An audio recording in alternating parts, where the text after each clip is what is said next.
Yeah. All right.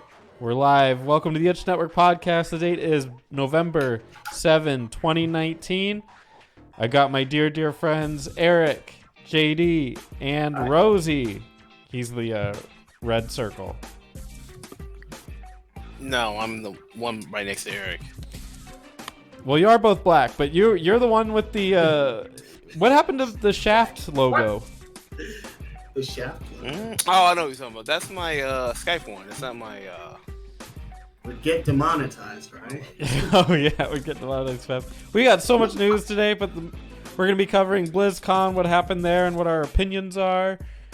We got some laws from China, and we got some. We got an Eric topic today. But before we get into any of that, Go ahead. Rosie, This what have is you been happens playing? when we don't rehearse. Me? I thought you never asked. I've been Don't playing. become the enemy. Right? That was a That's good joke, like- Rosie. I like that. You should keep. Oh, doing thanks, man. Anyways, I've been playing. I've been trying to find some fun in Call of Duty Modern Warfare multiplayer. Tickling my hairs. Sorry. Sorry. Then been playing Outer Worlds. Still love it. Outer Worlds is a fucking gem. Play that. How many hours you got? 27. Oh, okay. Review next week? You next week. All right. Excellent. Modern Warfare. You never. JD, how comfortable are you with the review on that? I can do it. Okay. You and JD can tackle a review live on the spot. You excited for that, Rosie? Oh boy, I'm just Right now. Live this weekend, we're doing a review on Call of Duty. JD and I are in a special kind of way lately. It's a good special getaway. Yeah. Anyway, JD, what have you been playing? Call of Duty and Monster Hunter. Did you Yeah, decide I if you're gonna be able to finish that game or not? What? Monster Hunter. Monster Hunter?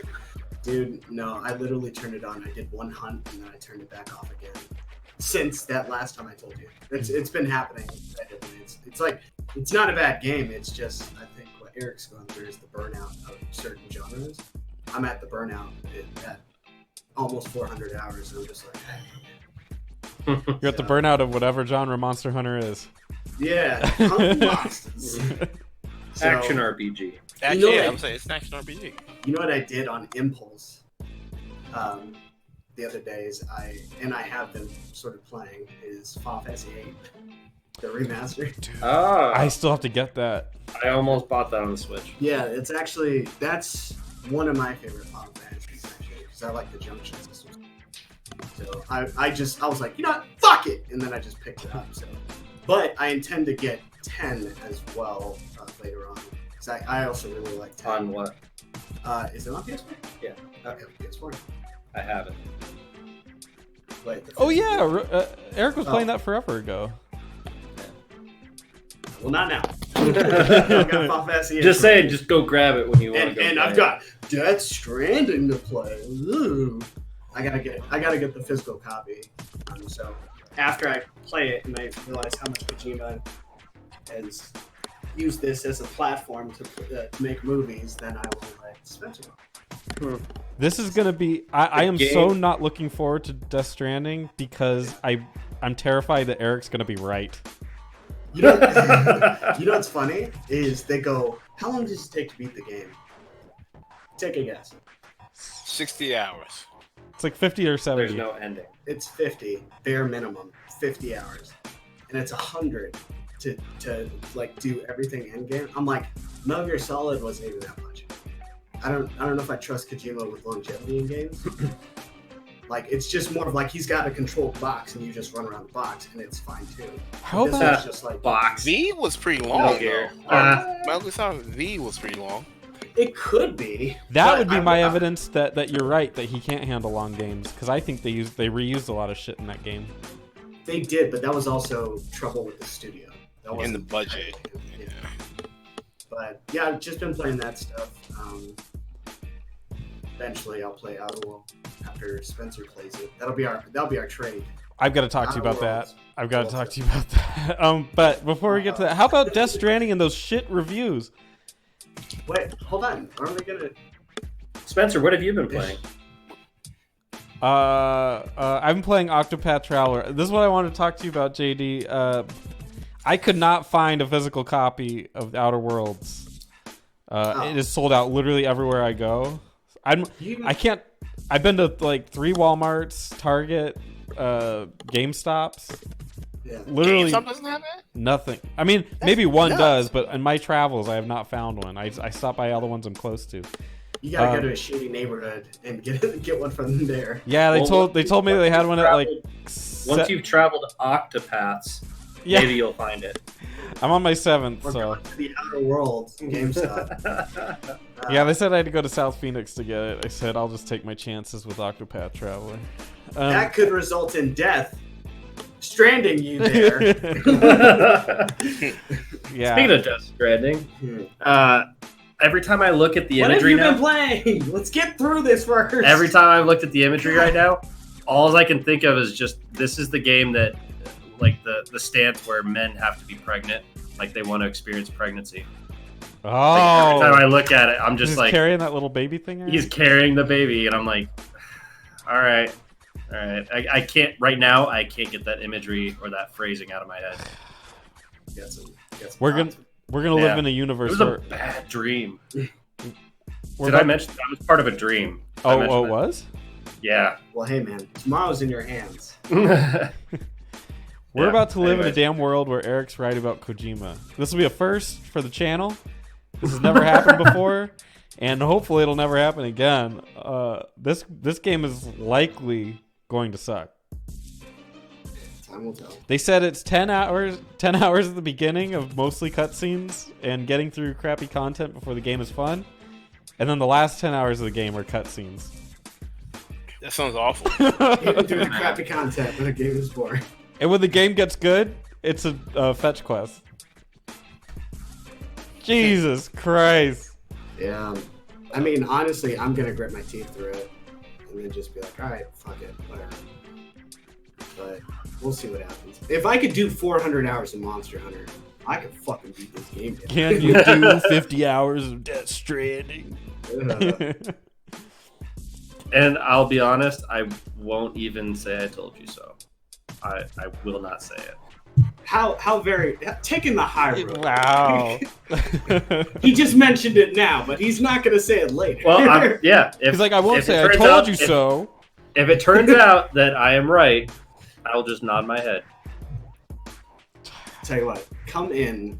Since my Saturday's messed up, my Sunday I'll be hanging out with him. But come in Sunday evening and then just look me dead in the eyes. And if I look at you and I go, that's all it's gonna take. And then we won't touch have to have a tips. conversation. No, not at all. Look in the doorway. I'll probably have the lights off. Shine a light in my eyes. Just trying to... Just trying to make it work, man. Do it for the business. Oh, I dare I say, probably won't be able to do it. But I'm gonna try and get a majority through the game at the very least by the next podcast. Because here's the benefit about Fetch Quest. Y'all ready? I could watch fucking movies. Yeah, because then your experience is partially contributed by if you enjoyed the TV you were watching while also playing the game, not just the game. I've got one more episode of Peaky Blinders. I could do it. I'll just when that shit gets bad, I'll be like, "Oh, Peaky Blinders," and then we're back. We'll see what happens.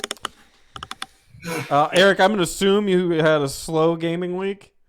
Yep, All right. I played Final Fantasy 14 PvP. Oh, did you? With JD? No, He didn't even tell me. I don't no, even know who he is anymore. no. I saw him one time playing Diablo, and I'm like, who?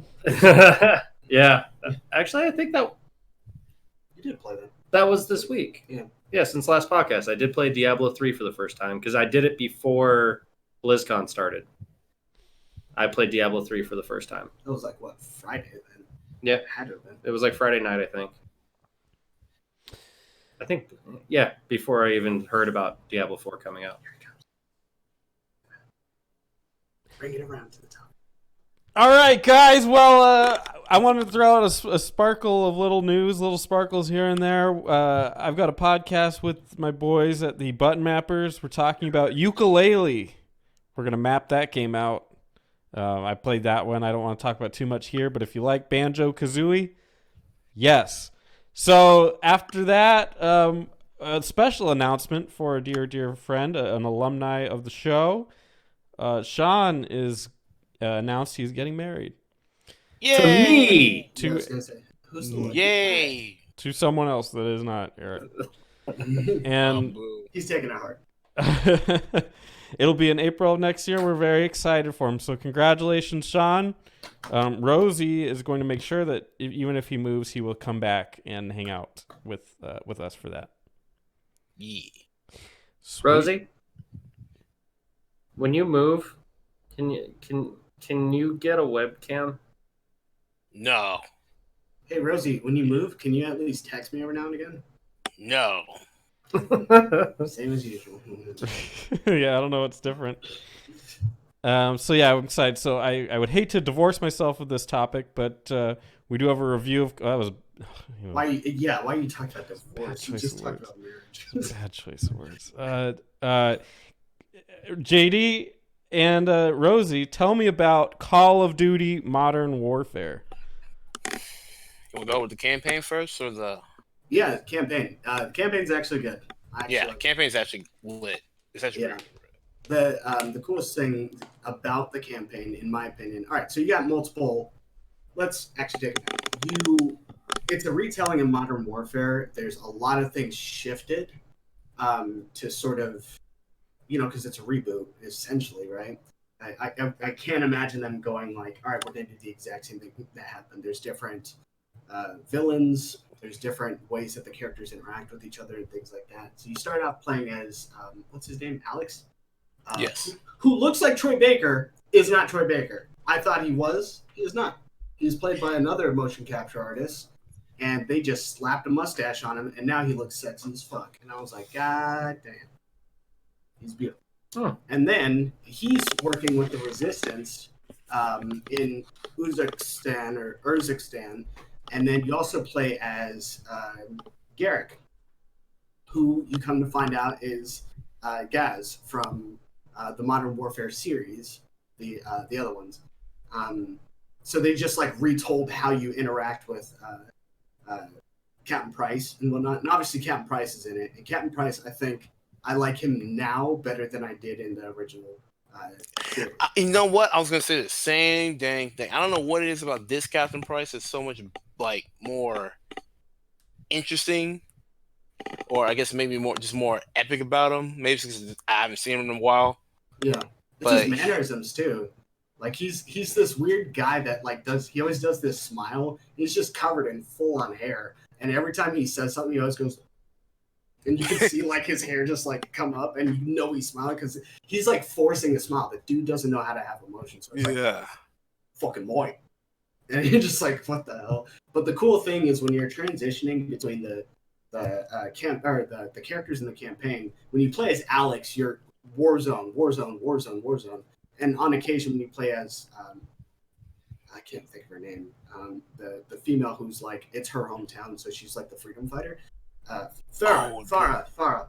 And then when you switch over to Garrick and you're working with Captain Price, it's very room-to-room sort of like clearing stuff, which is super cool. Because one of the missions, one of my favorite missions, I think it's called Wolf's Den, I think it is, and all you do is you clear out one building, but it's just covered in rooms, and it's a place where you pretty much have to positively identify a target.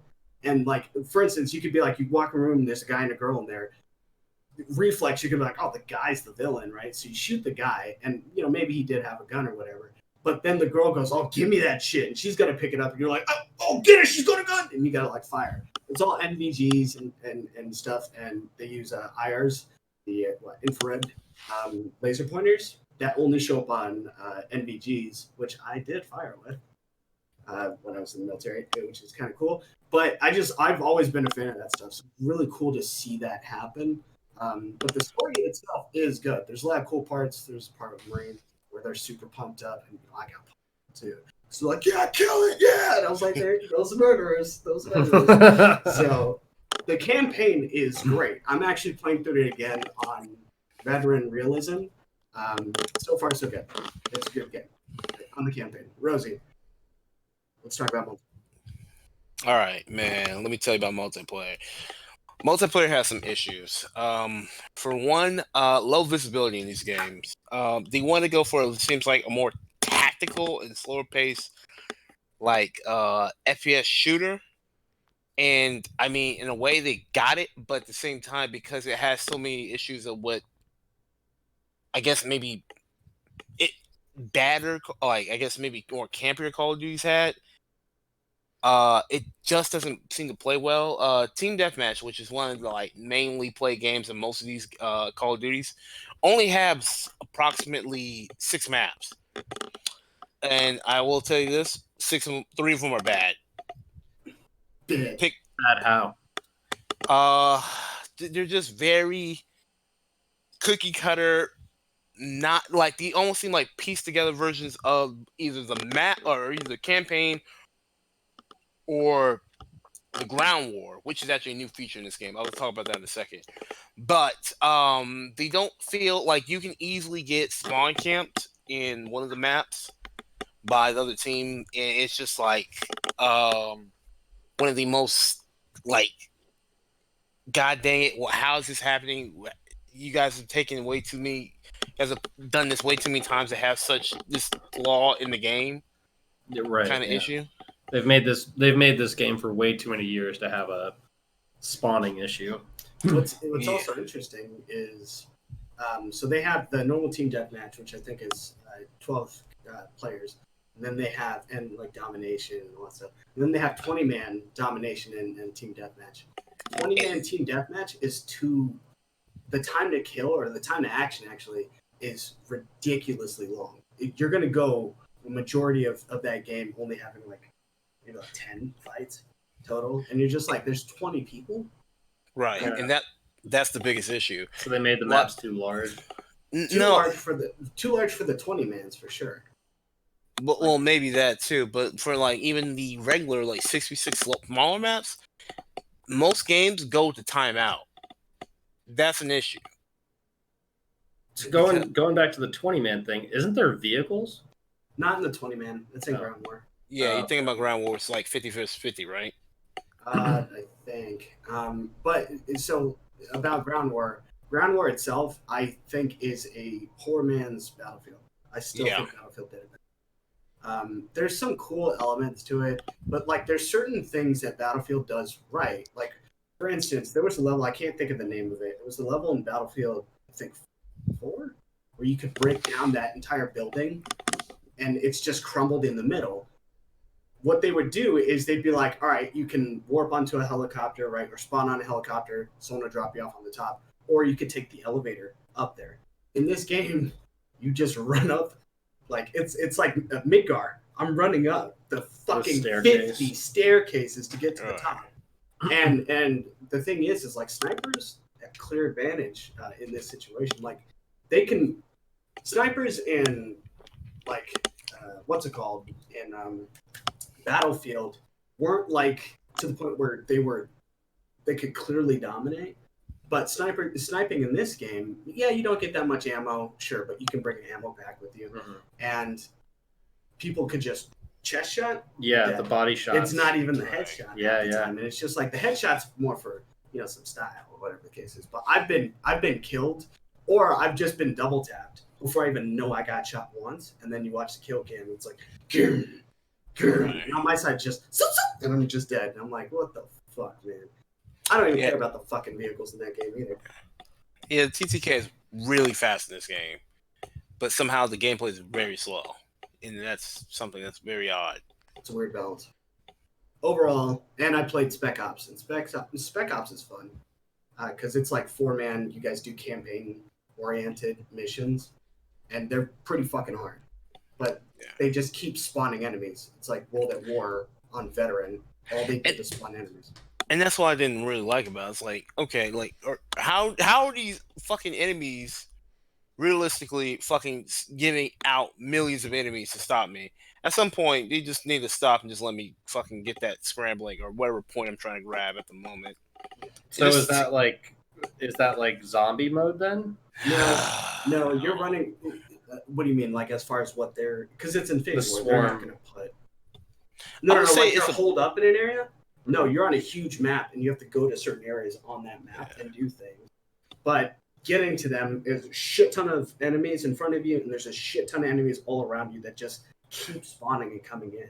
Right. So like you'll kill guys, you're like, oh man, like double tap that guy, and then his fucking brother will morph out of his shoulder and keep firing at you. It's ridiculous. It just keeps going on and on. Right, so, it's like Noob Saibot. Yeah, but either way, I would say the campaign's great. I enjoyed it. I actually care about the sequel, which inevitably. Which people used to make fun of Call of Duty for the story. Yeah, this one's actually good. Multiplayer needs a little bit of work. Yeah. And Spec Ops is whatever. One more thing, multiplayer has a big issue with sound. Yeah. Like you can really hear footsteps, like way louder, and like so you don't. Eardrum. Right. Like so, there's a term called sound whoring, in which you can literally just hear people. Like you don't have to really engage people, but the fact that you can hear them coming up to you, you can stop and like literally point pre-aim at the area they're gonna come from, and be able to fire them down before they even like walk in your sight. It's that you should be doing that. You should be playing with like headphones or a good sound system, but it's so loud to the point. Like Overwatch purposely made it to where you couldn't hear your teammates' footsteps. So if you heard footsteps, it was your enemy. Yeah. Which is what they should have done. But whatever. Anyway. Call of Duty 4, that game initially made me appreciate sound because I would be sniping in Call of Duty 4 and I would hear footsteps behind me. And I'd be like, oh, fuck, someone's sneaking up on me. And I would jump up because like I was actually playing competitively for Call of Duty 4. So I really got into that game. And I really appreciated the sound. Any kind of thing that would give me an edge or an advantage in combat. And that's the game that made me appreciate sound design. It's sad that they didn't do so great this time. They'll probably fix it. But right now it's a bit of an issue. They just need to patch, like one good patch. Yeah. What do you guys give it out of 10? I'm not going to give it an arbitrary number. Rosie, come on, hit me with that arbitrary number. Come on. Campaign 8 out of 10, multiplayer 5 out of 10. Ooh. It actually matters because you can. The PlayStation 5 comes around, you can install one part or the other part. Really? And from the main menu, you can launch it. That's kind of cool. Yeah.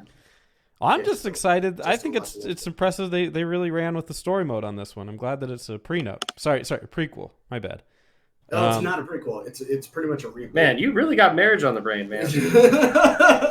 This guy, he's looking out for marriage. He's prenup. Sorry, No, I meant prequel. Divorce. My bad. Yeah, right. Okay, let's hit up Metacritic. The reason I asked you for a score was it's on the list here. Red Dead Redemption 2. Did that get re-released or something? Yeah, on the PC. PC. It is unplayable. Is it? Because it got a 94. Well, wait, is that the PC's version? It just said it's just the game. Maybe they just didn't. Yeah, maybe it's a 98 on PS4. Oh. So if that's all of them, then maybe it doesn't say here, but they just copied over the thing. You're like, oh, PS4 version got 98. This one's at least gonna get a 94. Yeah, it was unplayable for 2 days after it launched. Damn. Because people it wasn't taking advantage of your engine or not your engine, hardware, your car or anything. Yeah. Pretty much people had to. One guy said I had to unplug my hard drive to play the game. I'm like, you gotta call it quits at that. Jesus. Come on. Yeah, it's an interesting read, though. I'm going to buy a PS4 to play Red Dead at that point. Yeah. If I'm willing to open up my computer and modify... No. Luigi's Mansion 3 gets an 86. Death Stranding gets an 83. Really fought for that 83. Have you... we already went over it, but I read the damn reviews. They were questionable. Call of Duty... I read the same ones. Yeah. Call of Duty gets an 81. So, Rosie, you're on the money for single player. Mm-hmm. And Mario and Sonic at the Olympic Games got a 68. which is right where it should Should be. have been 69.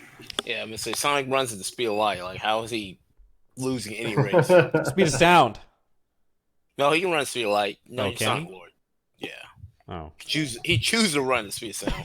on a slow day. He runs at the speed of light. He rolls around at the speed of sound. Oh, You okay. guys don't know because you're not in Genesis, kids. Rolling around at the speed of That's sound. Dreamcast, right? Or Yeah. GameCube? Yeah. Dreamcast, GameCube. Dreamcast. Then Stop. GameCube. It was Gamecast, man. I I told you I got a Gamecast. All right, and then movies. We got Marriage Story is 95. Wow, that looks like shit. Irishman, we've been over this one. 94. Is that Claus, a movie about Irishman? Santa Claus or something. Spencer. 62. What? Is it out? The Irishman. Let me take a look. It's gonna play a damn thing. When I Because do I that. would watch it. It released. Yes, it released on the 1st. Okay. Yeah, I'll watch it. Now I'll be like, this isn't real film. This is not a real. Scorsese. This isn't cinema. This is bullshit. Get the hell out of here. Yeah, Claus. I guess it's a movie about Santa Claus. That got a 62. Doctor Sleep gets a 60. Oh my Dude, god! Let's go see it. Let's What go the see it. fuck? No, Maybe not this week, but next week or something. we're seeing Let's go see Honey Boy or something like that. It's a What? Shia LaBeouf movie. it. Oh, the Shia LaBeouf movie. Yeah. Seen that on Friday night. He plays it as his dad. Yeah. Oh yeah. I'm so mad about Doctor Sleep. Like, that is Hollywood at its worst. Just like everything bad about Hollywood. Boom, right there. And then Midway. It's a movie. I guess it takes part in the middle of something. So Midway. Really? I don't think you like. I'm pretty sure it's. it's a World War war II. movie. Yeah. Is that the one where they have to get that message delivered? Is that the one? I thought that one came out in January. With It- the Oh dude no, that was yeah, in it's 16. Arthur? It's like 1664 or something like that. Oh, 1964. 1964. Or no, 1916 or 1913. It's about Verdun. Yeah. Yeah. Centers on the Battle of Midway, a clash between the American fleet and the Imperial Japanese Navy, which marked a pivotal turning point in the Pacific theater during World War II. And who's starring in it? Aaron Eckhart, Alexander Ludwig, Cameron Brodeur, Darren I know what Criss. you're talking about now. What's that?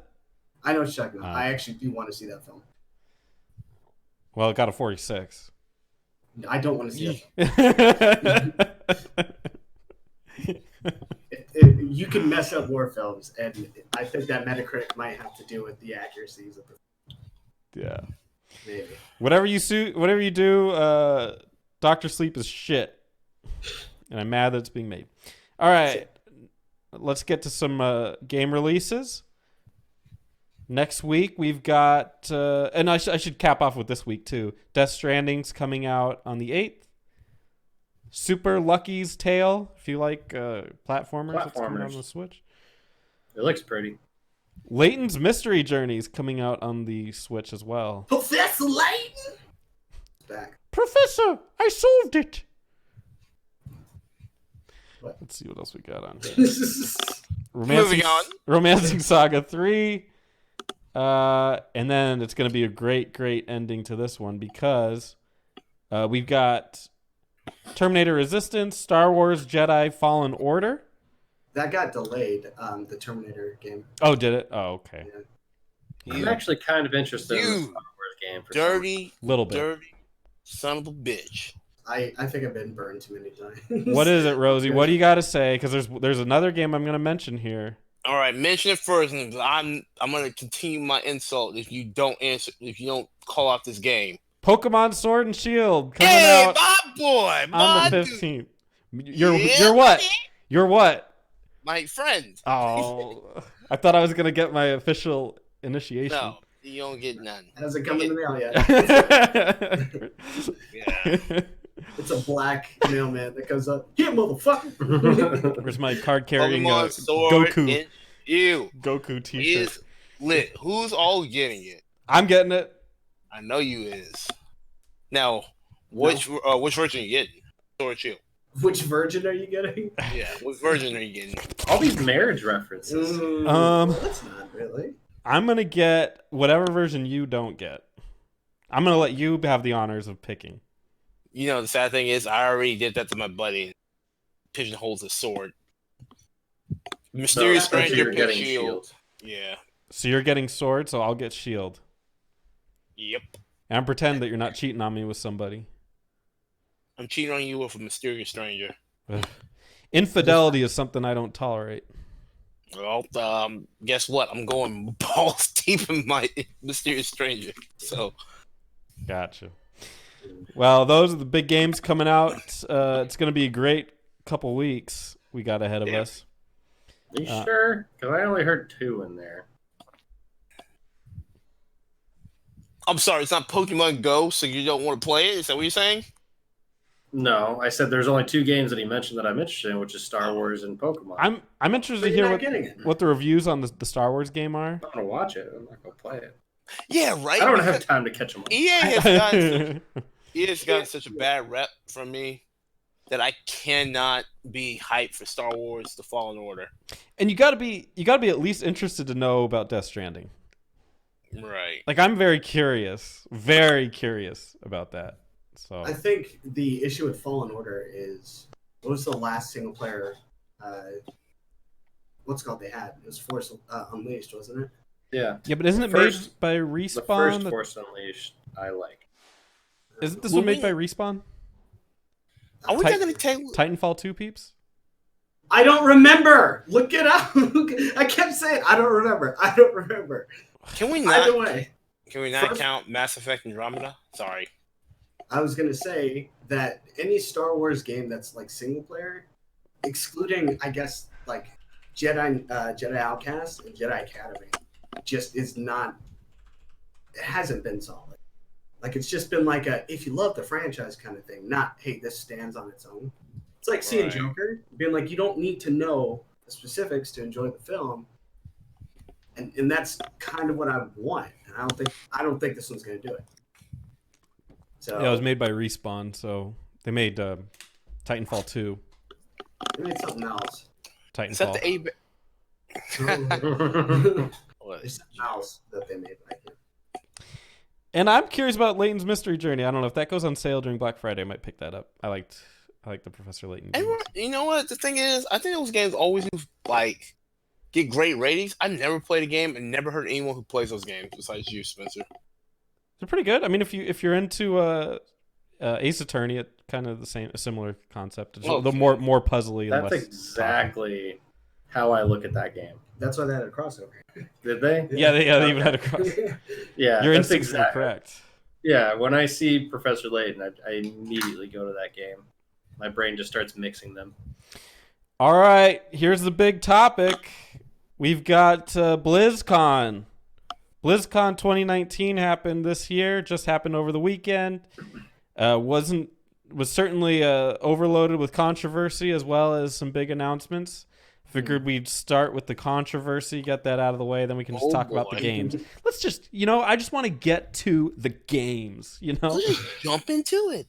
But before we get to those games, let's talk about some of the controversy. So, of course, they had their big problems with the Hong Kong incident, with all the hoopla about that, about Hearthstone, people getting banned, You know what I'm talking about, Rosie? Yes. Keep it up. Okay. So, the president guy with the long hair looks questionable to me. Started talking about a very vague apology. I'm sure you guys hered it. I actually couldn't watch it. You know what? I thought he was apologizing to me. That's how vague that shit was. I'm sorry, mostly that we didn't live up to our own standards. I apologize. Thank you. Here's Diablo 4. What are you gonna say? You know what I heard? Forget about what happened, and we're an entertainment industry. Just focus on our games. Hey, look at these cool games. Like I didn't hear an actual apology out of that. I just kind of heard more of a, yeah, we reacted, and We make games, and we're an entertainment company. We make games. Hey, Diablo 4, we made that game. Look at They Diablo got 4. me. Because I was hyped as fuck. There's actually an interesting article, or someone else was talking about what they expected to hear from BlizzCon in their apology. And they basically said that one of the guys said, we're going to care more about the content that they release that's going to overshadow any political issues that have happened, because we are gamers at heart first before we care about politics and all that kind of stuff. And he basically said that if they don't announce a shit ton of cool things, that they won't overshadow the political faux pas.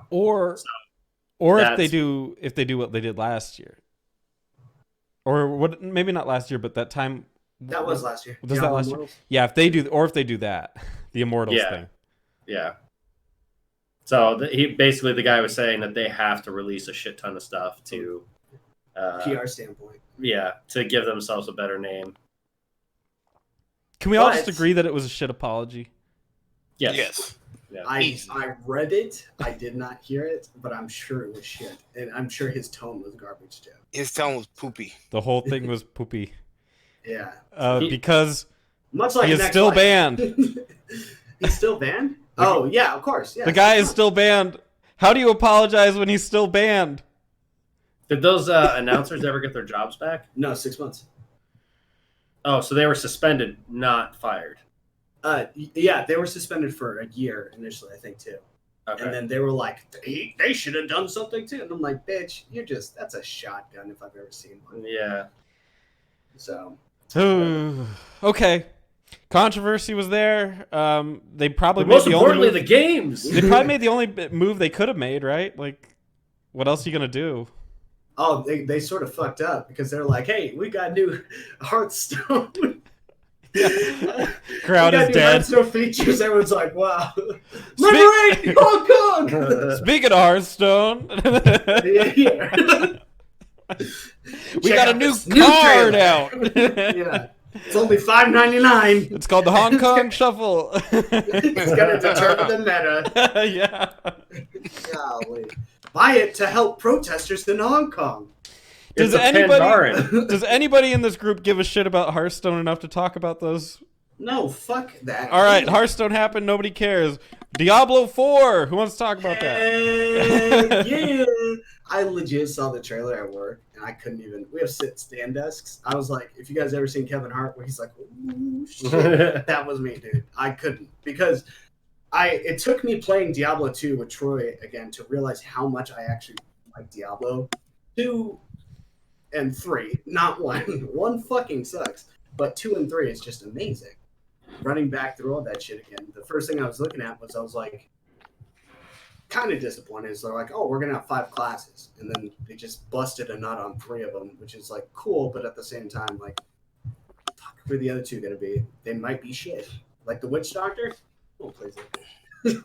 No one likes that bitch. So they announced the Druid, the Barbarian, and Witchtress? Sorceress? Yeah. Witchtress. What the fuck? Yeah, which is Mistress? So it's interesting to note there was the Mistress. a difference between the Sorceress and the Wizard. The Wizard's in 3, the Sorceress in 2.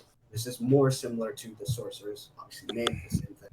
And if you guys notice, when they're at the campfire, that's Diablo 2. They're making an ode to Diablo 2 because when you have all the characters there, they're sitting in front of a campfire. You select one, and then they come out and do something. Like, name me. Don't make me a hardcore character. You know, that kind of thing. But, so then let me ask this. Diablo 4 looks great. Looks like they're going to their darker roots. It's definitely a lot darker than 3. Visually. What do you think the other 2 classes are going to be? What I think they are, what I hope they are. What do you think they're going to be? One's probably going to be Amazon. I'm calling it right now. And the other one might be some Paladin or something similar to. Oh, you think those 2? Yeah, I don't. Well, see, Crusader is so different from Paladin.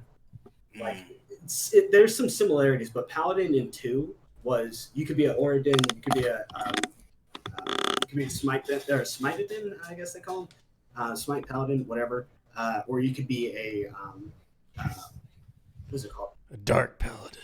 No, the hammer, a hammerdin, where all you did was do blessed hammer and it spun around you, but it caused, I think it was no elemental damage, so you had no issues going to hell, which is the hardest difficulty in it, where everyone has elemental resistance, and you can just clear out rooms. All you do is punch the air, and then hammers come out of your chest. It's weird. But yes, I think that it would be something to that effect, or they would make a new class that is a sort of hybrid. So Paladin's probably the biggest maybe, but I'm pretty confident Amazon or Assassin is going to be in it. They would put another female in for sure. Like, you could be male or female, and you can actually customize your character for the first time in Diablo. Like, everything about it, which is, hey, whatever. It's still isometric. I can see it. But they're going to put another base female in there. Amazon was supposed to be rolled, and Assassin was supposed to be rolled into the Demon Hunter, but Demon Hunter's not really all that good. So, I was thinking. What are your thoughts on the new take on dungeons and exploration? I'm okay with it. I like it. Yeah, parts of it are interesting.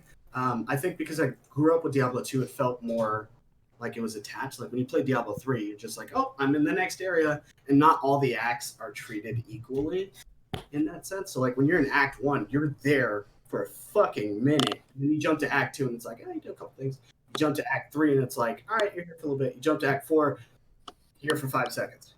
And that's it. And then Act 5 is so it's weird on 3. And then on 2, everything felt a little better pacing wise. Now in this case, I think they're going to, with the merging of everything feeling like it's connected, when they start talking about these things that are pretty much fates in Final Fantasy, and you can get people together, I think that's going to be a good change of direction. They should do that, to be honest. They should move away from just having compartmentalized.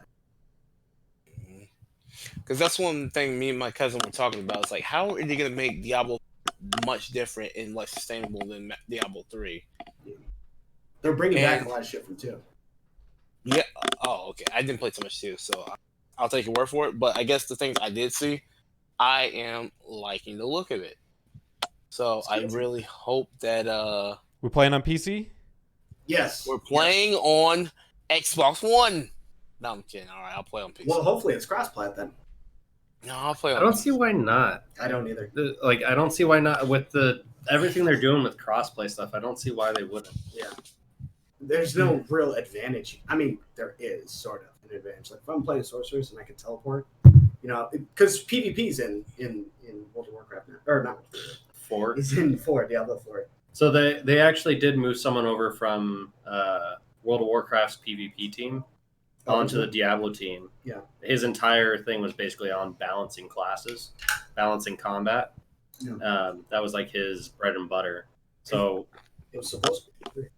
yeah. Yeah. And I think with 3 they brought the idea of PvP into it too late, to where you would have to really destroy the classes and rebuild them from the ground up to really make a viable PvP option. So yeah. I'm in 4. It's going to be there. It has to be at this point. It'll create such a huge market. What, the balance? No. PvP. It is. They show it on the trailer. Oh, do they? Yeah, they have a didn't see that. barbarian literally climb up a thing and then kill a sorcerer. So that's PvP. Oh. It's there, yeah. I thought they were just killing another monster. Yeah, it's interesting. We'll see what happens. All right. Next up, World of Warcraft. Shadowlands. How come everything these days is about shadows? It's the trend right now, man. It's edgy. It just keeps Shadowbringers, going. Shadowkeep, Shadowlands. Yeah. I mean, Shadow Boy. Shadow Ball. Death Shadowing. Death Shadow. You know what? For a second there, I was like, yeah. Yeah. What the fuck? That makes sense. Hey, yeah, Monster Hunter. They just went ice instead. They could have went Shadowborn or Darkborn or whatever. Could have got away with it. Shadowlands is like, I don't know. What's your take on it? It seems like half of an expansion. No. No. God, I could talk about this for far too long. We'll do another. I'll No. talk in more detail later. Okay. Eric, I want to hear you talk. What's the cap now? Is it 110? 60. No, 60. What the? They're shrinking. They're level squishing. They're gonna make the cap 60, and you are now gonna, when you go to create a new character, if you've never played the game before, you have to.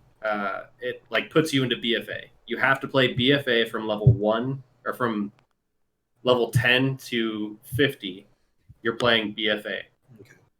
At level 1 to 10, they have a new hybrid starting zone where, like, no matter what race you are, you're all in that one. You can go to this one area, or you can choose to go to your race's starting zones, like the human starting zone or whatever. Or you can just have everyone that you're playing with all join up and create new characters in this new world, new starting area. That has a little micro dungeon at the end of it that's like no role requirements, but it teaches you the bits of dungeoning. Yeah. It's hot. After that, it goes to from level 10 to level 50. You do BFA if you're a new player. What is BFA? Battle for Azeroth. Oh, The most recent expansion. Yeah, it jumps you straight to that storyline, teaches, and you do that. It forces you to do that entire story arc, so that you understand what's about to happen, or what led up to Shadowlands. If you have played before, and this is just an alt character for you, you play 1 to 10 in whatever zone you want to start with, in the new starting zone or in your old one, and then you pick what expansion you're going to play. You actually go to Chromie, who's the Hots. You go to Chromie, and she's the bronze dragonfly at the Caverns of Time holder, and you go, hey, I want to do Burning Crusade, and then you teleport off to Outlands, and you complete the story of Outlands to get to level 50. And then, I want to do Ice Crown, 10 to 50. That's Lich King. Lich King, yeah, that's Lich King. So you pick which expansion you want to actually do. That's different. Yeah, and it gets you to 50, and then as soon as you get 50, you then start the new expansion content. You go there, you go to Hell, which Azeroth's Hell. Yeah. You go there, and then you work your way down the levels of Hell. And then they have different factions in there. You have to choose one of 4. I really hope they make you stick with one of them. You can't hop around and get the different armor and stuff, because each faction gives you a special set of armor. So you look a very specific way. If I can just level up, get the armor cool, drop them, pick up the next one, level them up, drop them. If I can just do that, I'm going to hate it. Yeah. I want my choice to matter. I don't want to be able to hop around, all that kind of stuff. They're doing the level squish as far as doing like old school raids and all that kind of stuff. Like once you get 50, you basically just start being able to do all the old raids. The gear that you currently have at 120, you're going to be able to equip at 6 or at 50 and keep going. Like I don't. The reasoning behind it, because it's an easier number to manage kind of thing. Like they're like, oh yeah, it's less confusing if we tell people you're going to be level 60 than it is level 120, 130 or whatever. I don't think that really matters all that much. For power scaling purposes, I think it's great. But I'm so curious to see how long it takes to get from 0 to 60. I am too. I actually am. I'm wondering if it's going to be like because in all honesty, you can kind of blast through an entire campaign. Like if you can blast through all of like Miss the Pandaria's storyline in probably 10 to 12 hours. Wow. You could blast through all of Burning Crusade probably in 10 to 12 hours, especially with like heirloom gear and stuff like that. Like you're not going to struggle. You're just going to plow through it. Mm-hmm. It'll probably take you a weekend to level a character up to the new content. To complete all the quests, it could take you that long. Now, if they actually require you to level and grind and stuff like they do in vanilla, that would be interesting. Where you have to stop and do some dungeons, you have to stop and grind a little bit of leveling. I doubt not that. Not as bad as vanilla, but no. It would be interesting if they. It's kind of one of those things like with like Destiny. Like the moment that I finished the last quest, they were like, "All right, here's a shit ton of gear. Here's a shit ton of item level. You're powering yourself up. Holy crap, you're almost a god. Holy shit, you're a god." And I'm sitting there like, I'm eating a sandwich while I'm playing, and I'm getting gear. Yeah. It was just thrown at me. It's just candy. Yeah. Yeah. I gotta am say, super I like. excited about the story. What's that? I'm super excited about the story.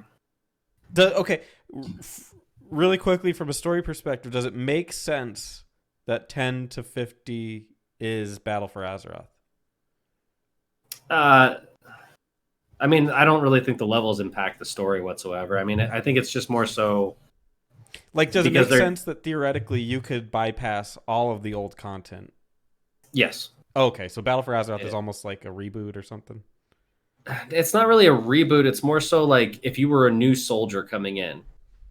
Like if you just hit 16 kind of thing and you're like, I'm gonna join the army, I'm gonna get up there. Like it's kind of one of those things like you don't just have the original heroes. People are still having sex, they're still having babies, they're still making soldiers. So they can join the army at any point. Still paying alimony.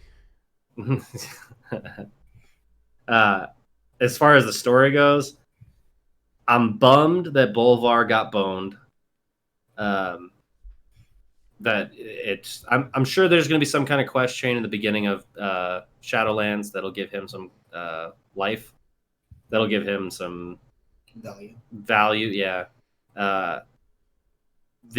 What it means for the Lich King to be gone, you had to have seen the trailer. Yeah. For the Lich King to be gone.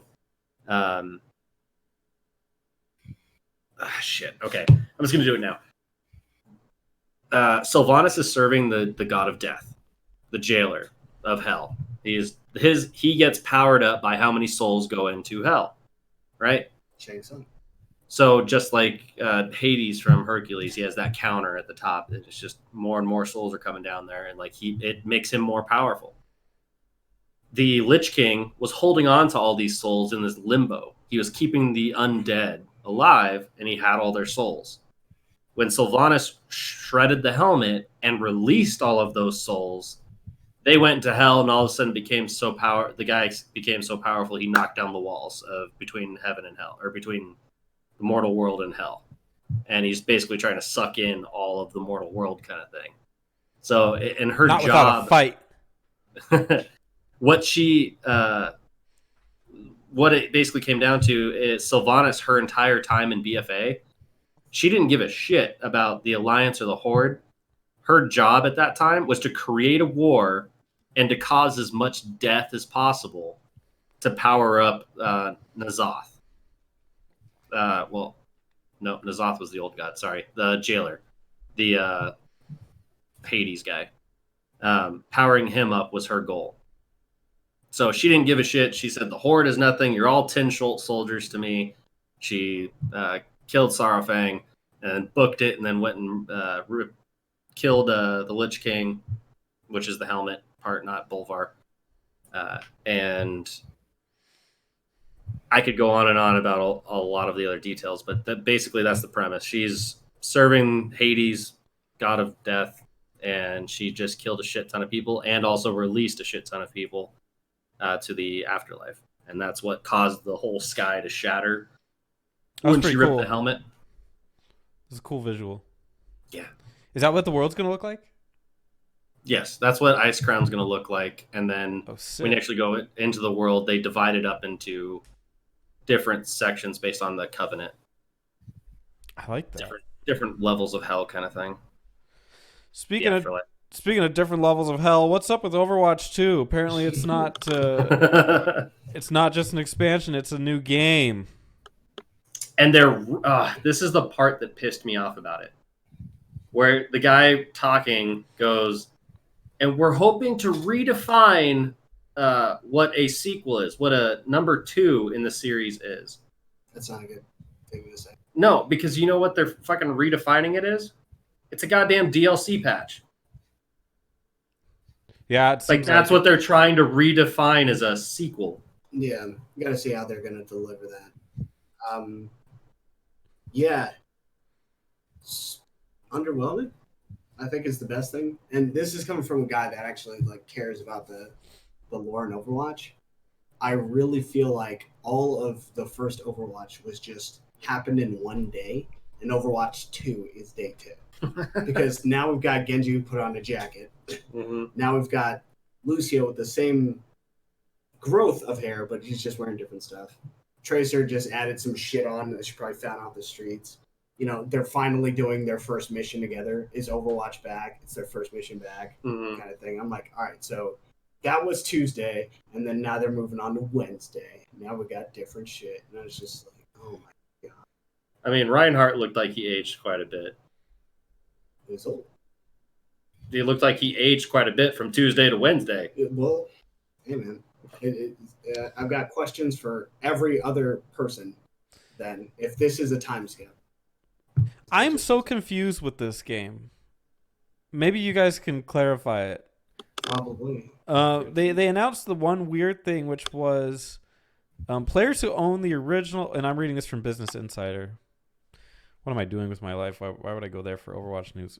Players who own the original Overwatch will still be able to play the same online modes with Overwatch 2 players, and new characters and multiple stages will be added to both games moving forward. So then, why do you have Overwatch? What? Yeah, what am I missing here? The PvE content. So Overwatch 2 is a PvE game on top There's- of Overwatch 1. Do think- your skins carry over? Yes. Do your what's it called? Or well, so here's the thing. There's that new game mode push. Did they mention anything about that? Let me look it up. That robot's kind of funny. He just said all the new game modes will be available to Overwatch 1 players. He said all the new. There's only one game mode. I think he said all the new stages, right? Well, there's PvE, right? Is that a game mode? Restate Then what your. the hell is the What did point? you just read? All new players and what? All new characters and what? It says players who own the original Overwatch will still be able to play the same online modes with Overwatch 2 players. The same, and new characters and multiplayer stages will be added to both games moving forward. Maybe that's worded weird. Players who own the original Overwatch will still be able to play the same online modes with Overwatch 2 players. Maybe that means the same online modes that they've been playing on Overwatch 1. Maybe that's what they mean? So they're taking away modes. So Overwatch 2, if anything, is just the story. I'm asking Eurogamer. Let's see if they have the answer. From Euro my trash. understanding of it is that all the multiplayer content from Overwatch 1 will be available to anyone who purchases Overwatch 2. Your stuff carries over. All your skins, all your emblems, everything that you've worked so hard to get is still going to carry over to 2. 2 is unlocking additional characters. There's 5, 6, 8 new characters or whatever. One. No, there's multiple. Who else? They haven't announced them yet. They just only. There's only one. Well, no, they're like on release. They're giving out. I think it was between 5 and 10 new heroes.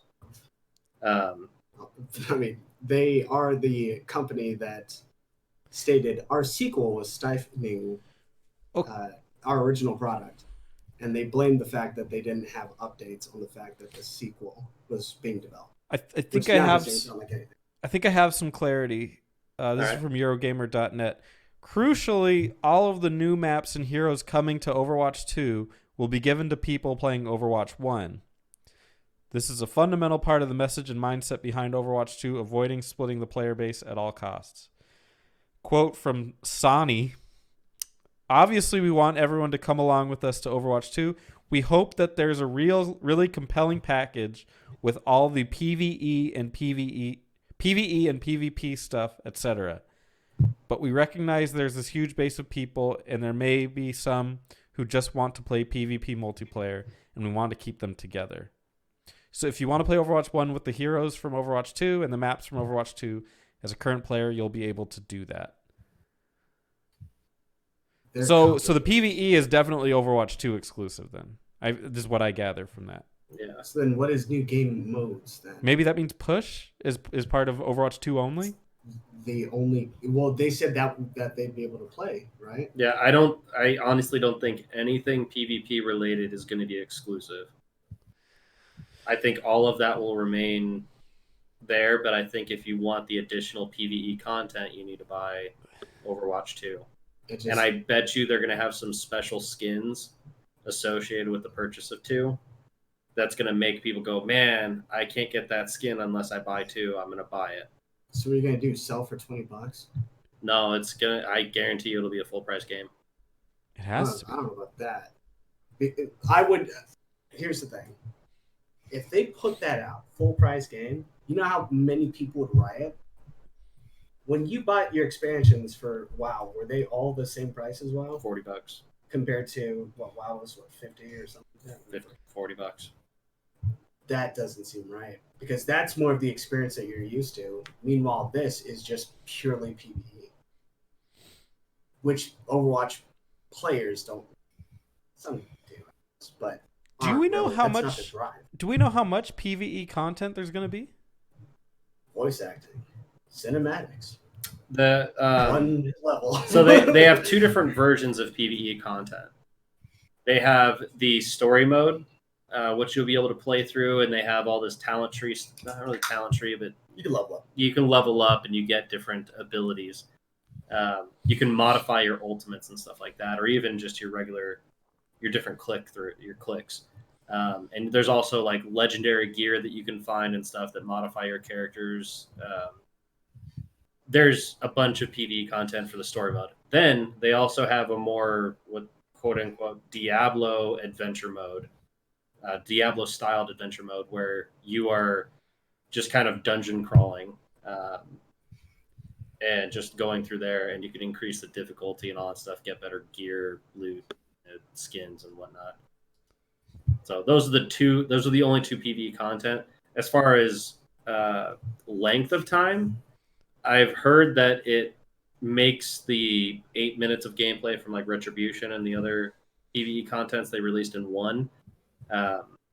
They said that like on the demo floor, they had a half hour to an hour worth of content. And that was just like the beginning of the story. And the 2 guys that I watched on it basically said, I feel like there's so much more.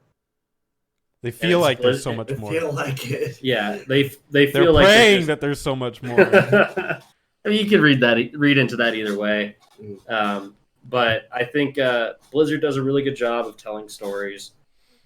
Like especially like how honestly, I never playing Diablo before. Playing 3, the most interesting part to me so far has been listening to the voice acting as I'm playing through the maps and stuff. Like the left clicking, right clicking, smashing X, all that stuff doesn't really interest me all that much. I'm just smashing and killing pixels. I was gonna say, I was like left clicking. Yeah, I had to remember while I was playing. That's why he kept dying. Not working. But playing through the story and listening to all the dialogue and just the story and banter between the characters and stuff, that is what hooked me into Diablo so far. So I have a feeling that Overwatch 2's PvE is going to be pulling from the style of Diablo, along with their heavily well done CGI cutscenes. Their not cinematics, cutscenes. That's the word. Phrase. So I don't think it's going to be worth $60. So I better not see it at $60, but People will riot. It'll be Hong Kong over here. bring your umbrellas. Speaking of China, do you believe it? They've set 90 minutes a day, 10 p.m. curfew for video games. This is in Beijing. It's like a weird law or something. New rules aimed at, and this is coming from New York Times. The Chinese government has released new rules aimed at curbing video game addiction among young people. A problem that top officials believe is to blame for a rise in nearsightedness and poor academic performance across a broad swath of society. It's like America 2.0. Hey, you can only have one kid per household. Is it Beijing or Beijing? Yeah. Beijing. I wasn't going to say. You said Beijing. Did I say Beijing? Yeah. It's not I was gonna say chuching. something, I was like, What's a gaijin? yeah, what's a guy G? Wabaki? Wabaki? Baby. He literally sounded like the dude from Tokyo Drift. She was admiring my ride. Also, they're capping virtual add-ons, so DLC, to $57 a month. It's not good news for Ooh, Fortnite. this is good news. You know what it means. 10 cent. Well, yeah, that. But 10 cents, only getting 10 cents. 10, whatever. But they might be looking at this and going, if this picks up steam, China's no longer that market. Which might, I gotta be honest, and it's no offense to Chinese Americans or people They like to be called Chinamen. God, who were we with when that happened? Someone said Chinaman, and I was just like, oh god. We did a podcast with somebody, but anyway, yeah. I don't think this whole emphasis on the Chinese market, at least in the form of gaming, is healthy for gaming. It leads to more Microtransactions. Well, it does lead to more microtransaction, but it also leads to stupid decision making, a la Blizzard. If you want to do it for film, fine. Put in Donnie Yen to make sure the next Star Wars doesn't just bomb, and then you're fine, right? That's pretty much what Rogue One was. But at the same time, when it comes to gaming, like Blizzard's not like this huge. It's not the biggest thing around, and how quickly they were like, we gotta stop this shit. Like I could just imagine another company that has a lot of potential profit in that area, how they'd react. So fuck it. I'm sorry, you guys, but this 90-minute curfew is your government, and it's just gonna make. That sounds real selfish, but it's just gonna make the rest of gaming a little better. I feel because of your curfew. It's gonna protect our. It's going to protect our market a little bit. It's not going to make ours better. It's just going to keep it from declining as quickly. Because if they are allowed to spend freely, I can see what JD's saying. If they can spend freely, and since it's the first time they've ever been able to buy a Blizzard game or something like that, there's going to be a huge flux of all this Blizzard stuff that's being purchased, and they're going to watch a YouTube video of I can't think of any specific streamers. It's a good time though. Learn Cantonese or Mandarin and become a YouTuber. They will let's play the fuck out of your channel. Yeah, dude, that's true. Spencer's you know what? I could. Pretty sure Spencer's got a book for dummies back there for Cantonese. It's apparently it's not that hard to pick up. Ni hao. We're in there. Just talk about Pokemon. Shit, or something. just pay for one of the live translator apps, the subtitles. Oh, like for your what? Oh no, those yeah. For your stream, just pay for one of those, and then we'll go stream. We get a market. We do this. We could do this. Play the latest and greatest. Absolutely. We gotta get on their Google or what is it called? Google or something. They got their own Google is. their own like Google and that isolates them and shit. Yeah. They don't want them.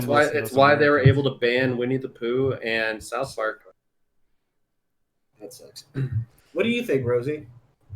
Oh shit! I forgot about Rosie. I'm staring right at his picture.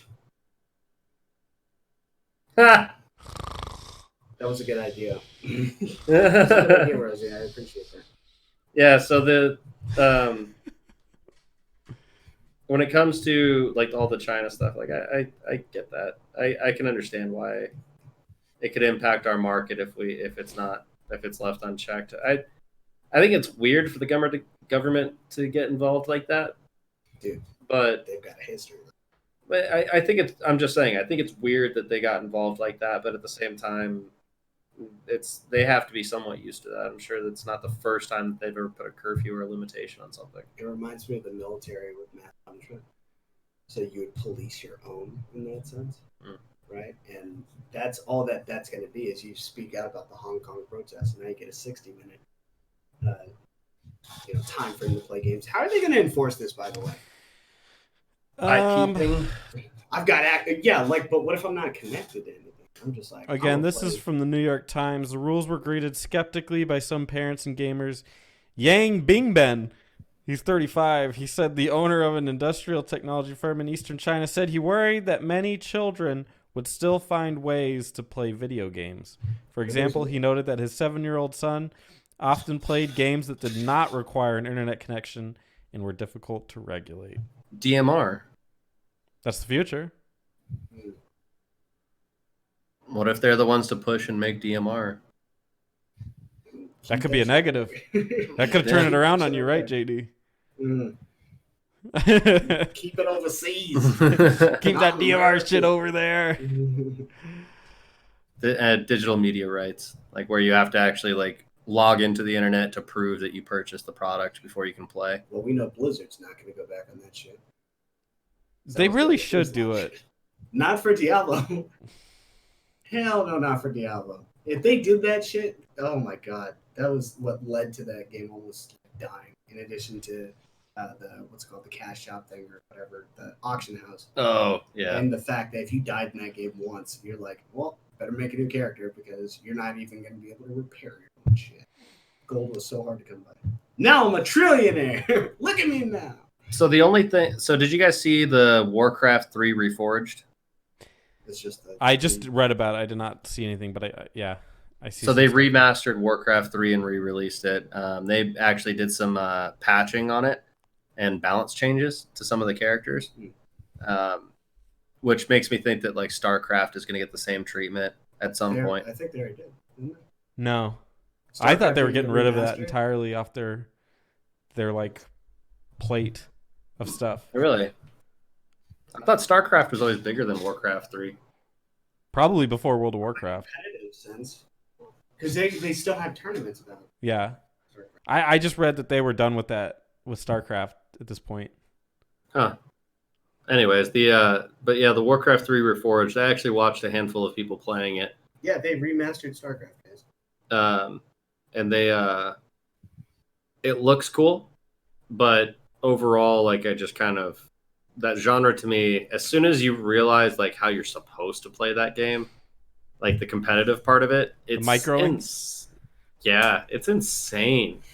I was watching a dude and he was like actually like he had a camera showing his hand, the way that he was like hitting the control key with his pinky and then hitting like F8 with his thumb, and that like he was doing this and then he would rotate his hand without his pinky ever leaving the control key, and it just looked insane the way his hand was like doing things on the keyboard. It was like, I don't get, like, that is very limiting. If you have to touch these keys, why not just fucking remap them? Can you not remap keys in Warcraft 3 or any of these games? Because you might be able to, but there might be some. that's insane to me. Like, just fucking QWERT. But look how much money they make, though. They make good money When they win and all that stuff. But teams and shit, like, why not, man? yeah, pretty much the only games that I didn't hear Blizzard talk about at all. I barely heard anything about Hearthstone. Or I'm sorry, not Hearthstone. Heroes of the Storm. I think there's like a new character coming out to it or something. Benji, like Benji's brother. No, it's like the StarCraft characters I think are going to it. And I think that is the only thing I heard about StarCraft this weekend. There's the only two games that they didn't release something for. Lost Vikings. Like have a major announcement for. No updates to Lost Vikings? Guess not. That's the Blazing Reddit Dragons, deception. wasn't that on Blizzard? No, it wasn't. Yeah. Yeah, that's fucking whatever. No, Diablo was all I needed, to be honest. I'm cool with Diablo. So you're gonna get Diablo on release date then, huh? Yeah, day Me one too. I will have it. But the thing that pissed me off is they go, no. The thing that irritated me about their release, they go, it's nowhere near coming out. It's not even Blizzard soon. And I'm like, yeah, I get it. The controversy. I get it. Like, probably right after they banned him, I forget his name, initially, they're like, we got to cut this launch trailer. Or not this launch trailer. We got to cut this trailer for Diablo 4. I didn't realize that they said that. Yeah, which irritates me because I'm like, maybe this time next year? Doesn't sound. Wow. So, JD, can I throw that It's gonna quote be at you another again? Final Fantasy VII. what? Can I throw that quote at you again and you answer in a similar way? What? Are you going to be getting Diablo 4 on day one? Yes. Day Oh. 0. Because maybe you should wait a little bit for the developers to patch it. Because of We have an Diablo Eric 3. topic question. Do you feel that games are better to play on day one release, or should we wait a year and let the developers patch or balance it? Tune in next week for the full discussion. We might as well just hit it now. We might as well. We're here. Most of us. Rosie's awake. He's here. Yeah, cognizant. I would say it depends on who makes it, and it also depends on the genre. I will tell you, 10 times out of 10, a fighting game on day one is always awesome.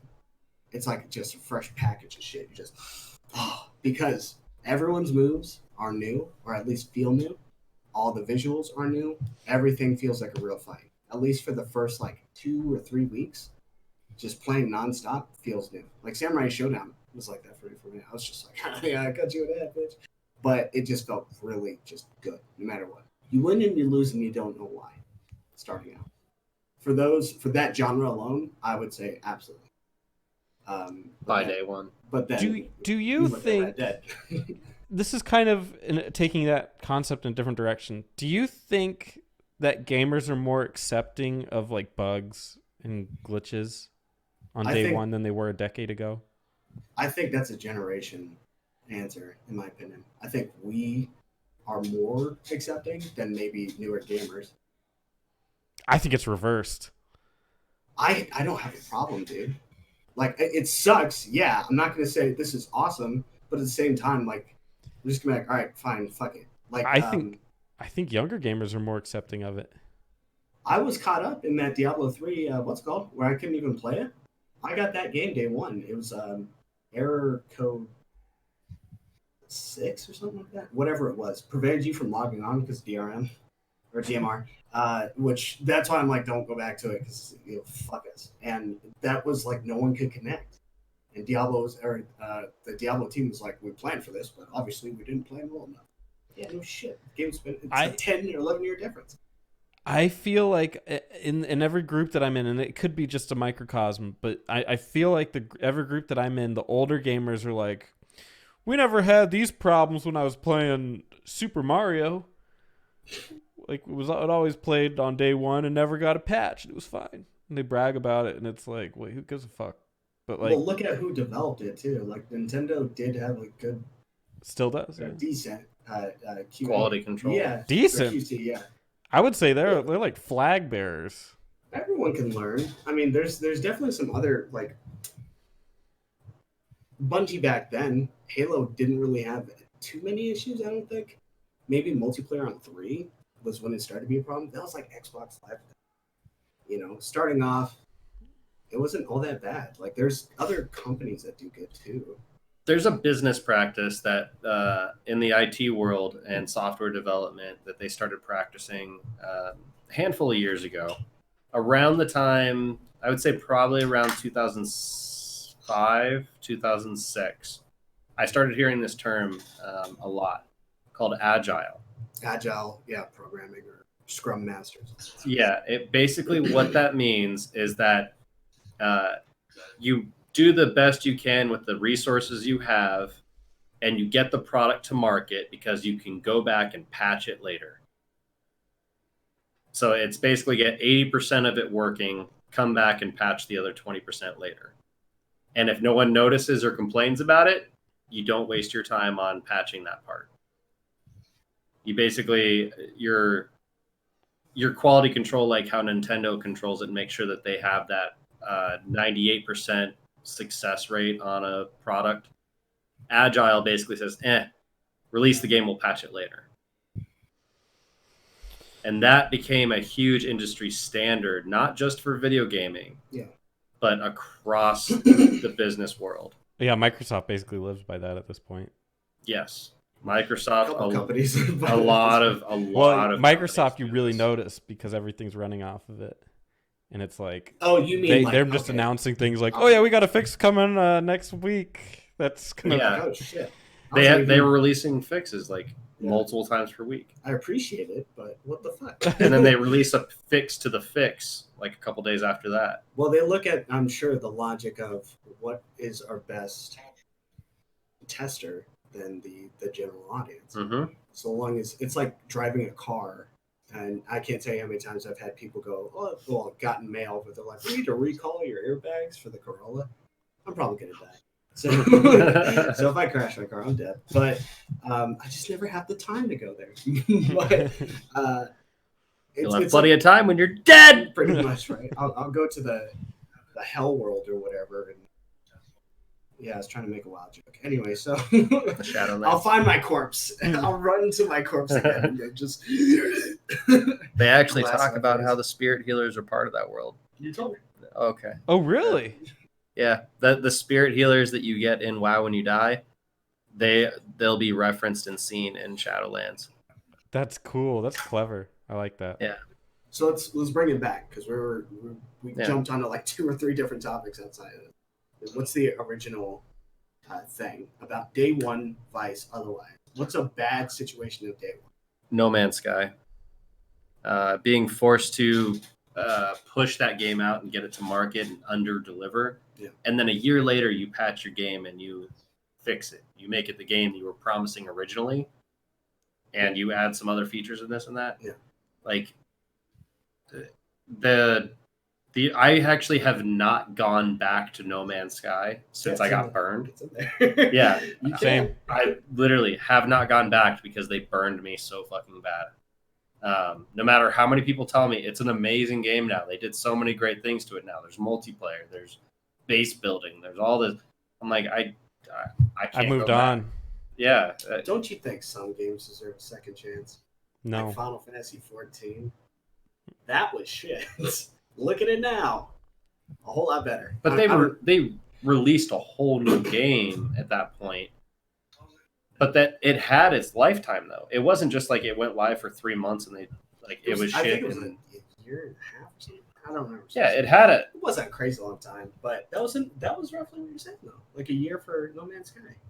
I had a guy that legit was gritting his teeth, going like, "This is the best thing ever," and trying to get me to play No Man's Sky. I was like, "I'm never gonna see you. Why do I want to fucking get it?" Dude, I played it for like 10 hours to review it, and I couldn't even review. I don't even think I reviewed it because I was like, I can't beat this game, and we have the rule in the channel where we have to beat the game to review it.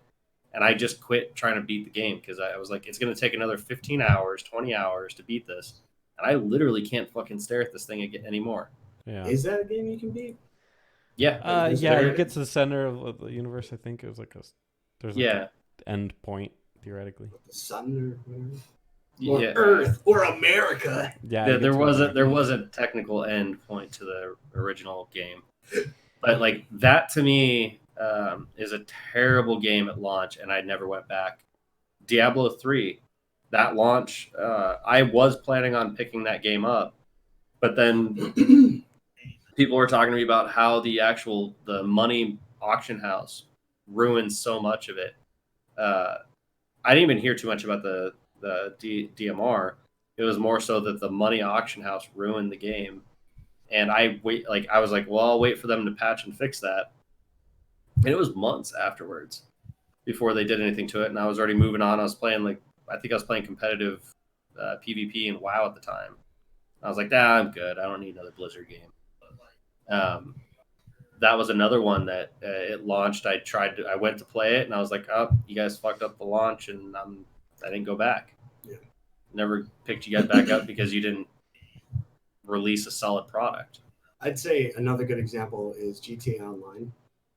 That one was criminal in the sense of everyone was super hyped to it's in a bigger world. There's more things for you to do and stuff like that. And they flat out were like, "Nah, you create your character. Nah, your character got deleted. You had no idea." Like that was like an ongoing. I don't know how long it lasted. It was like a week or 2 weeks or something. You just couldn't play online. Give me time to finish the story. I guess that's good. The story's done. But I think it depends on who made it. I think it depends on what genre it is. Yeah, I think, like you said, I think certain genres are exempt. Yeah. Uh, Like a horror game, dude. Freaking tip of the spear, do it. yeah, before it gets ruined for you and that all that stuff. But like for a fighting game, if it was released before they has any fighting game been released with like bad move sets where there's too much frame lag, where there's uh, like where the key inputs, what is that fucking called? Input lag is too much to where you can't play it and you never went back to it.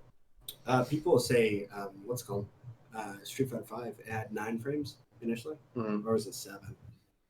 No, it had 8, and it's now at 6 or it's 5.5, which doesn't make sense, but whatever. And I mean, yeah, I haven't played it in a hot minute, but I think that's been more of a recent thing. I think what has killed a lot of fighters has been not the day one, but the promotion of it and just sort of what the gameplay is supposed to be like. I actually do want to take back what I said, where genres are exempt from it. I don't think there actually is a genre that should be exempt from this. I feel like it's any genre can be impacted by a rushed video game. And the point of what I brought up in the topic was, do you feel like are we rushing any of our games to where a genre defining feature such as Mario and his jumping, is there any platformers that fucked up the jumping to where you like they rushed it so much they never tested the jumping, you can't jump properly, or can't, there's some defining feature of that genre that they rushed and did so bad? I think there is a genre that takes advantage of that of the concept of agile. It's the games as a service, or like a Fallout, yeah, early access too, maybe? like a Fallout 76 or some kind of game where they just want you to play for a long time. I've noticed those games taking crazy advantage of that idea that you're really just a tester for their game instead of making a finished product, because they know that they can keep saying, and yeah, like the early access, but for some reason these games tend to fall into that more so than others, is that they can just say, oh yeah, that's going to be in a patch down the road, just keep playing and you'll hit it. It's called Fortnite. Yeah. We've got another season. Now we've got jump pads. Now we've got this. Now the world just blew up, and now you're playing Fortnite too. or what, chapter 2? Apex Legends. Pretty much any Dota.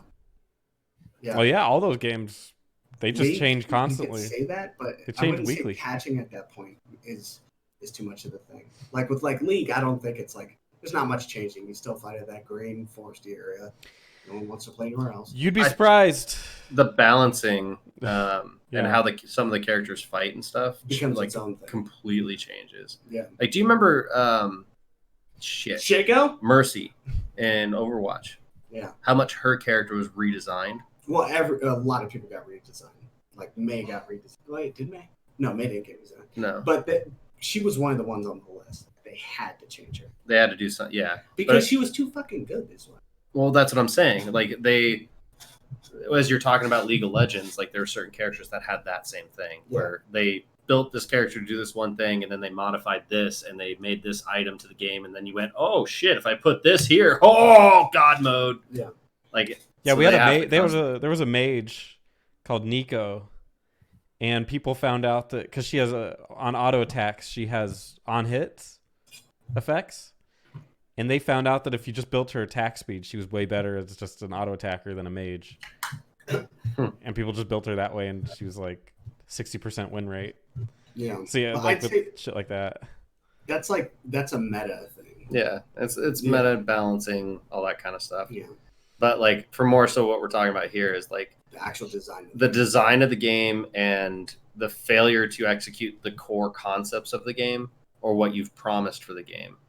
So like Titanfall, the original Titanfall, that one fell short hard. Like what they were promising and the execution of it, it did not succeed. Titanfall 2 did a lot better. They did a really good job. Titanfall 2. That was pretty good too. Yeah. I actually enjoyed Titanfall 2. I couldn't really get into it because I was kind of burned out on the looter shooter, like Call of Duty mix thing.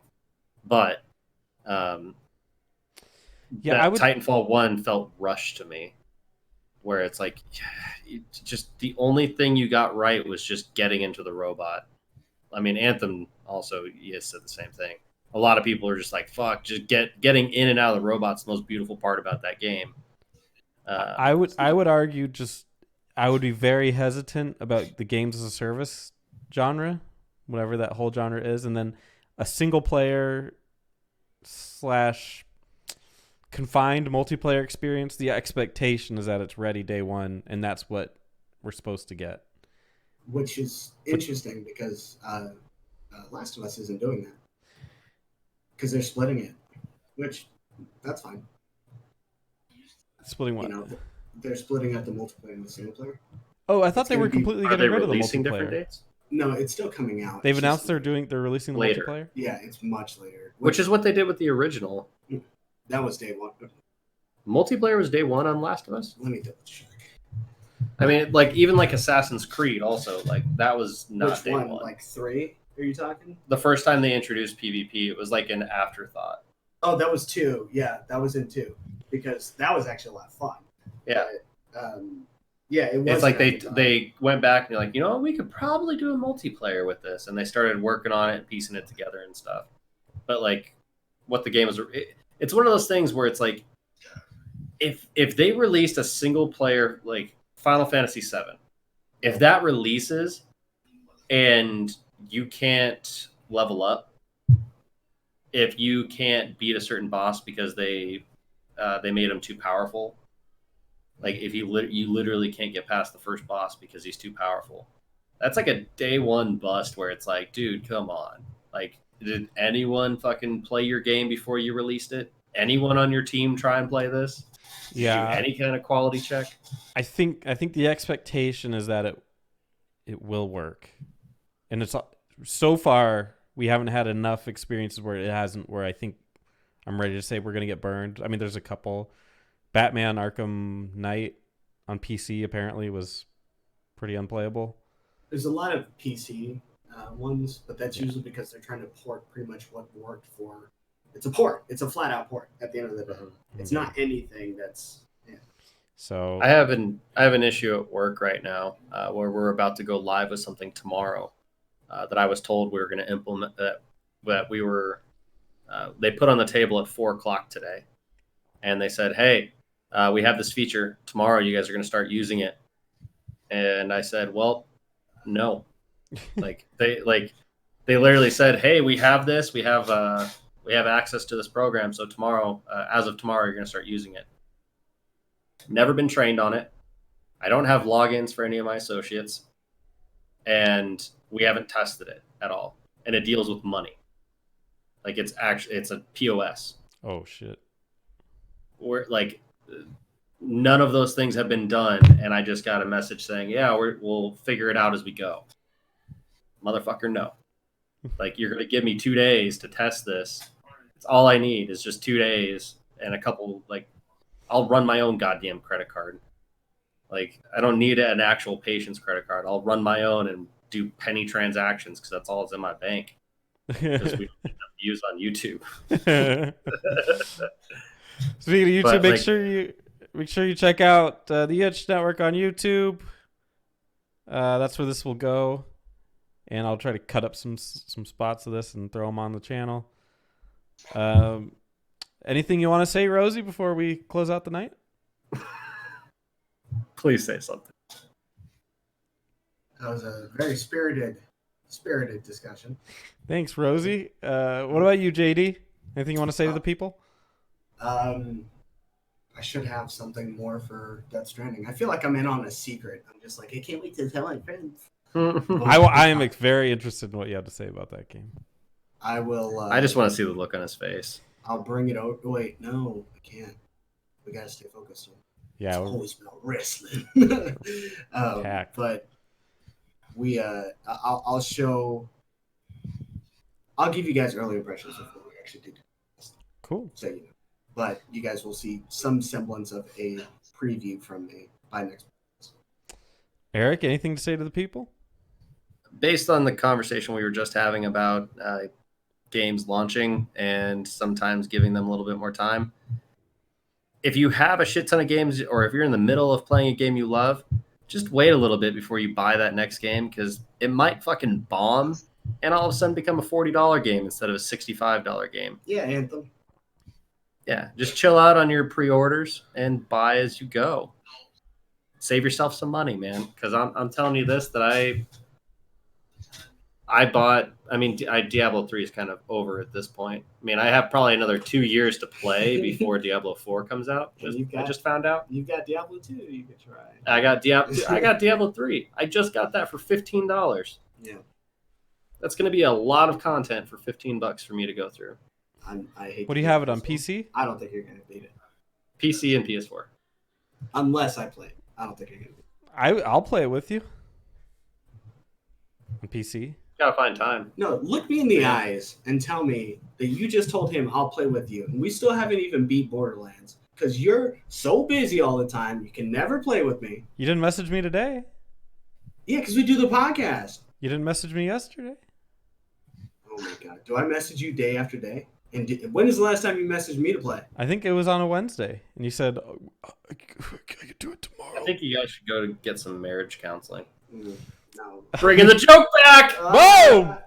Spencer, do you got anything to say to the crowd? Sign that prenup. All right. I'll see you guys next week when we talk about a couple exciting things that are happening in the Futureverse. But we also have a topic next week. Finite gaming versus infinite gaming. So what does that mean? I don't even know. We'll find out next week. Later on. See you later, everybody. Bye-bye.